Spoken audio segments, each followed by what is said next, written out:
Hivi ndivyo mimi na Bill tumekubaliana na kuunda mbinu ya kuamka mapema asubuhi. Sio kila mtu hufanya hivi, lakini tumegundua kuwa hii inafaa sana. Ninapata mkono huu baada ya kuvuta miguu yake kwa usawa. Kisha anainuka na mimi humsaidia hapo.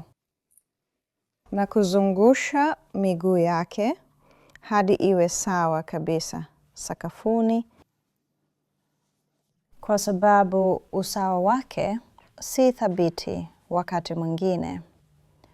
Kisha kwa msaada wa fimbo, na ninapata mkono wake hivi, na bila kumshika ili kuepuka kumuumiza mkononi, ninamsaidia kuinuka kwa njia hii hadi apate usawa wake, ambapo anainama mbele.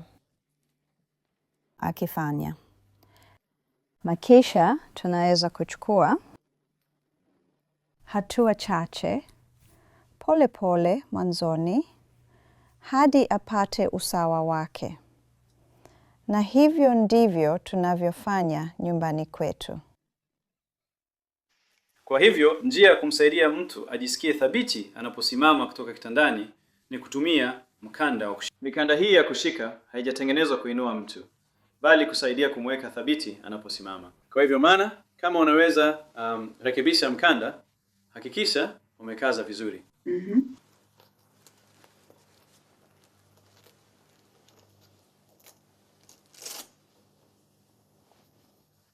Kuweka mkono wako kwenye vipini ukiwa umelala dhidi ya mwili wa Ranga, na nyote wawili mnafanya kazi pamoja kusimama mkiratibu mwendo. Tayari kusimama? Ndiyo. Sawa. Kwa hivyo mambo muhimu ya kukumbuka wakati wa kutumia mkanda wa kushika ni kwamba ni kusaidia kudumisha usawa na utulivu unaposimama na kutembea, sio kuinua kutoka kitandani. Kwa hivyo ukikaa karibu na pale ukikaa karibu na Ranga na anapochukua hatua zake, unamfuata ukimsaidia kudumisha usawa wake.